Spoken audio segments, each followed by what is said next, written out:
tardes a todos. Con su permiso, diputada Sauri. Presento iniciativa con proyecto de decreto que reforma la fracción sexta del artículo 123 de la Constitución Política de los Estados Unidos Mexicanos. Uno de los problemas más graves que nos heredó el neoliberalismo es el de las pensiones, debido a las reformas realizadas por los tecnócratas y aprobadas por los diputados de los partidos que hoy están en la oposición. Una gran masa de mexicanos está condenado a recibir pensiones insuficientes después de toda una vida de trabajo y cotización. Sus ahorros están en manos de consorcios financieros que los manejan a su antojo y obtienen así jugosas ganancias.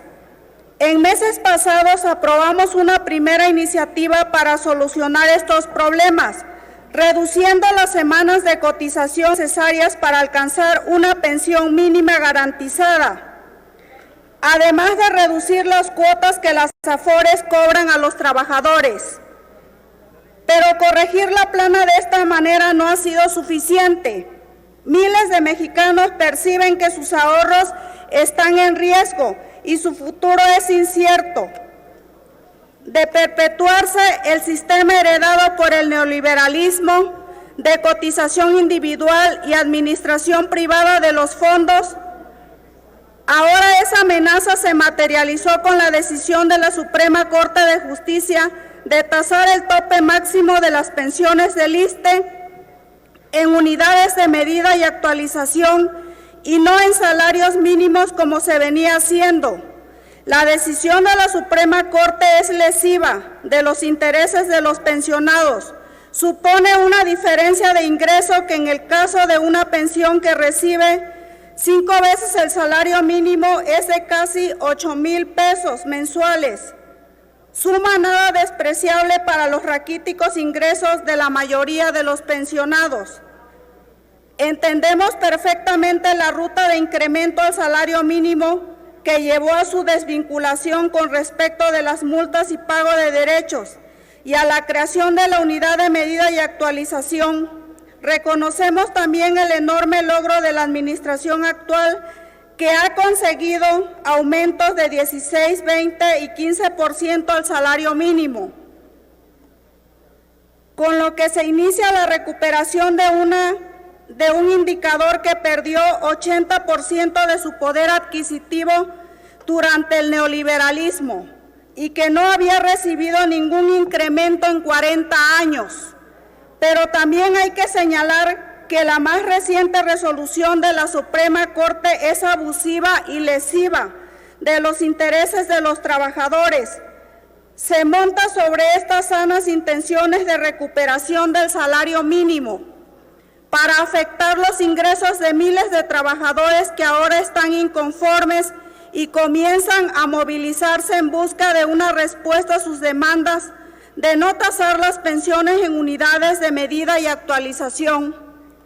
Sabemos que una respuesta positiva a sus demandas está dificultada por los problemas que sobre las finanzas públicas provocó la pandemia. Es un momento difícil para la economía mexicana y en ese contexto también reconocemos que el gesto de incrementar la pensión otorgada a los adultos mayores que fue anunciada por el presidente el pasado 21 de marzo es una medida de justicia social completamente necesaria que aplaudimos y apoyamos incondicionalmente.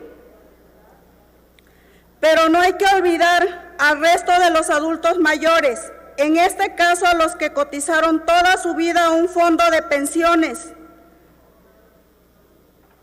y que hoy se sienten despojados por una Suprema Corte que emitió un laudo contrario a sus anteriores opiniones, fundado en una interpretación abusiva de la ley y completamente ajeno al espíritu del legislativo en el momento de generar las disposiciones vigentes. Por todo lo anterior es que hablo en esta tribuna en favor de la restitución de los derechos de miles de trabajadores que cotizan en el Fondo de Pensiones del ISSSTE o que ya están jubilados. En diversas instancias ellos han manifestado su rechazo a la tasación de sus pensiones en unidades de medida y actualización, y esperan una rectificación de la decisión de la Suprema Corte. No hay mucho misterio en el tema. Necesitamos restituir el espíritu con que el legislativo acordó la ley para determinar el valor de la unidad de medida y actualización, cuyo dictamen publicado el 15 de diciembre de 2016 en el Senado de la República enfatiza que la prohibición del salario mínimo como medida para multas y pagos de derechos no significa que el salario mínimo no pueda seguir siendo empleado como índice, unidad, base, medida o referencia para fines propios de su naturaleza, como ocurre en el caso de las disposiciones relativas a seguridad social y pensiones, en las que dicho salario se utiliza como índice en la determinación del límite máximo del salario base de cotización.